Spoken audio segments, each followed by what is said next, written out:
Welcome to Chapter 5, Understanding the Standard Swing, a High-Level Swing Biomechanics Breakthrough. For many years, I used what would be called a reductionist approach to try and understand what the swing and throw were about, to try and understand what were the absolutes of swinging and throwing.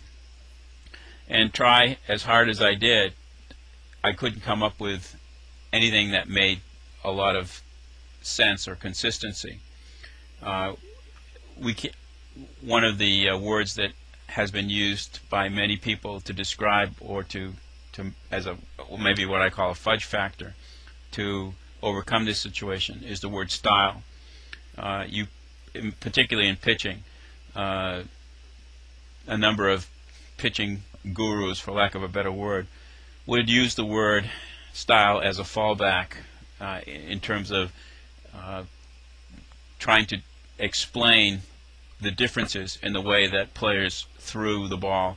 And for that matter, you hear the word style as applied to hitters also, in terms of how they swing and how they hit. It wasn't until I began looking at the swing and throw process from what we would call a systems approach, a top view, that I really began, I hope, to understand what high-level swinging and throwing is all about. This change in how I perceive the swing and throw process also is consistent or occurring at the same time that I began to better understand what motor learning and control was about, how the body actually acquired movement skills. And what I mean by a top-level overview is looking at the swing from the standpoint of what we're trying to achieve. And specifically for this section, what a high-level swing is really about and what I call the standard swing, or more, to state it differently, what is a perfect swing, and is it really what we think it is? What I've done is create a list of 6 elements or items that are characteristic, in my opinion, of a perfect swing. The first characteristics of a high-level swing, or a perfect swing, if you will, is that a perfect swing happens instantaneously.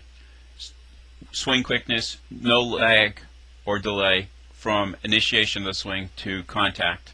Or simply stated, a high-level swing happens instantly. The second principle or requirement of a perfect swing is that a perfect swing creates infinite bat speed at contact, which also means infinite power. The third requirement of a perfect swing is a perfect swing achieves exact precision with respect to being able to locate the sweet spot of the bat exactly where we want it. This implies precision both in moving the bat to a specific location as well as the timing of the moving of the bat to a specific location. Or stated differently, a perfect swing puts the bat exactly where we want it, exactly when we want it there. The fourth requirement of a perfect swing is that a perfect swing is infinitely repeatable, meaning that every swing the player takes meets the above requirements. The fifth requirement of a perfect swing is that a perfect swing is a swing that any player can achieve. What this also implies is that a perfect swing is a swing that requires the least amount of effort to achieve. And the last item on our list, or last requirement, is a perfect swing is the simplest possible swing that does all of the above. One of the analogies that I use in attempting to describe what a high-level swing is about is that we always want to take the same swing, no matter what pitch, no matter what situation. This is analogous to the golfer.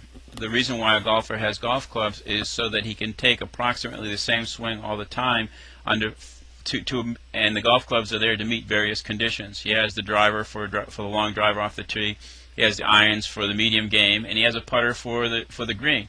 And for the most part, what he's trying to do is minimize the number of different swings, the number of different movement patterns that he has to deal with on the golf course. And the way he does this, or she does this, is through the selection of golf clubs. Next page, please.